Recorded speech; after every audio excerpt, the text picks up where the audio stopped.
Hi అండి. చిన్న చేపలు మామిడికాయ పులుసు అయితే ఎలా చేసుకోవాలో ఇప్పుడైతే చూద్దాం.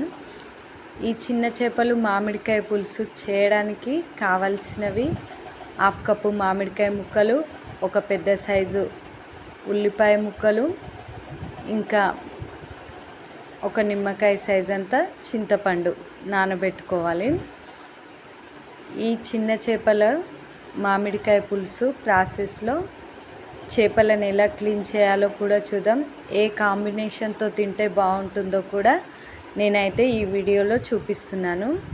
ముందుగా ఒక గిన్నెలో అయితే వాటర్ వేడి చేసుకొని అందులో 1 స్పూన్ ఉప్పు, ఒక నిమ్మకాయ అయితే పిండుకొని ఈ విధంగా 5 నిమిషాలు వేడి వాటర్లో వేసి మంచిగా కడుక్కొని చేపలను అయితే ఇలా పక్కకు పెట్టుకోవాలి. ఇలా చేయడం వల్ల నీచు వాసన అనేది రావన్నమాట చేపలు. ఇంకా పులుసులో వేసినప్పుడు కూడా తొందరగా కుళ్ళిపోవు. మనం చెంచా పెట్టి కలిపేటప్పుడు కూడా కుళ్ళిపోవు అన్నమాట.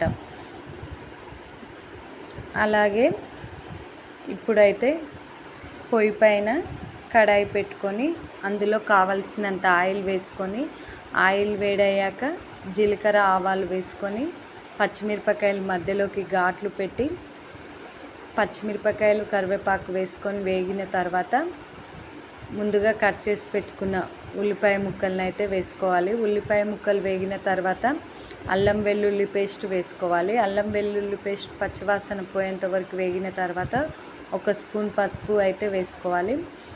ఇవి మొత్తం గోల్డెన్ రంగులోకి వచ్చిన తర్వాత కారం అయితే రుచికి సరిపడినంత వేసుకోవాలి. ఉప్పు కూడా రుచికి తగినంత వేసుకోవాలి. ఉప్పు కారం అనేది మనం తినే టేస్ట్ని బట్టి వేసుకోవాలి. ఈ విధంగా కారం ఉడికిన తర్వాత ముందుగా కట్ చేసి పెట్టుకున్న 1/2 కప్పు మామిడికాయ ముక్కలు అయితే వేసుకోవాలి. మామిడికాయ ముక్కలను మరీ సన్నం కట్ చేయకుండా, మరీ దొడ్డుగా కట్ చేయకుండా మీడియం సైజులో కట్ చేయాలి. చిన్న చిన్న మీడియం సైజు ముక్కల్లా చేసుకొని ఈ విధంగా ఉడికించుకోవాలి. మామిడికాయ ముక్కలు ఉడికిన తర్వాత చింతపండు రసాన్ని వేసి అలాగే పులుసుకు తగినన్ని నీళ్ళు అయితే పోసుకోవాలి.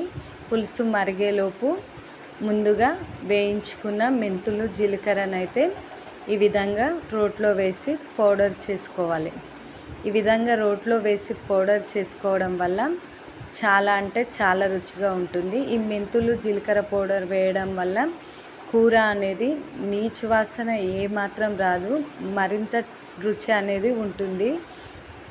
చేపల కర్రీ ఎప్పుడు చేసినా జీలకర్ర మెంతుల పౌడర్ మాత్రం తప్పక వేసుకోవాలి.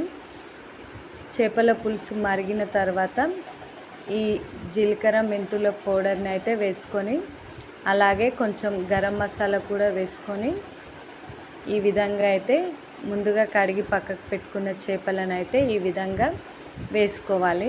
ఒక్క దగ్గర కుప్పలా వేయకుండా ఇలా వేసుకోవాలి. ముందుగా వేడి వాటర్లో కడుక్కోవడం వల్ల చేపలు అనేటివి ఒక 15 నిమిషాలు ఉడికించిన కుళ్ళిపోవు అన్నమాట. చేప అనేది మంచి రుచి వస్తుంది.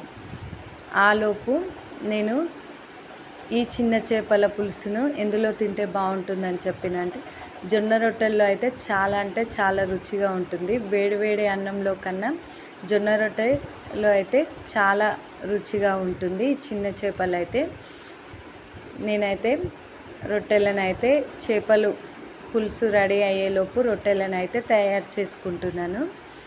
ఇంకా చేపల పులుసు ఆల్మోస్ట్ ఉడికిపోయింది అన్నప్పుడు గరం మసాలా అయితే వేసుకోవాలి. చేపల గరం మసాలా పౌడర్ ఉంటుంది కదా, అది వేసుకోవాలి. ఇంకా నేనైతే ఇంకొక పొయ్యి పైన జొన్న రొట్టెలను అయితే చేస్తున్నాను. జొన్న రొట్టెలు చిన్న చేపల మామిడికాయ పులుసు అయితే మామూలుగా టేస్ట్ ఉండదు, చాలా అంటే చాలా టేస్ట్ ఉంటుంది. ఈ వీడియోలో అయితే చేపల పులుసును ఎలా రెడీ చేయాలో, ఇంకా చేపలను ఎలా క్లీనింగ్ చేసుకుంటే చేపల పులుసు అనేది బాగుంటుందో చూసారు కదా. వంట రాని వాళ్ళు కూడా చాలా ఈజీగా చేసుకొని తినొచ్చు. చివరిగా కొత్తిమీర వేసుకొని సర్వ్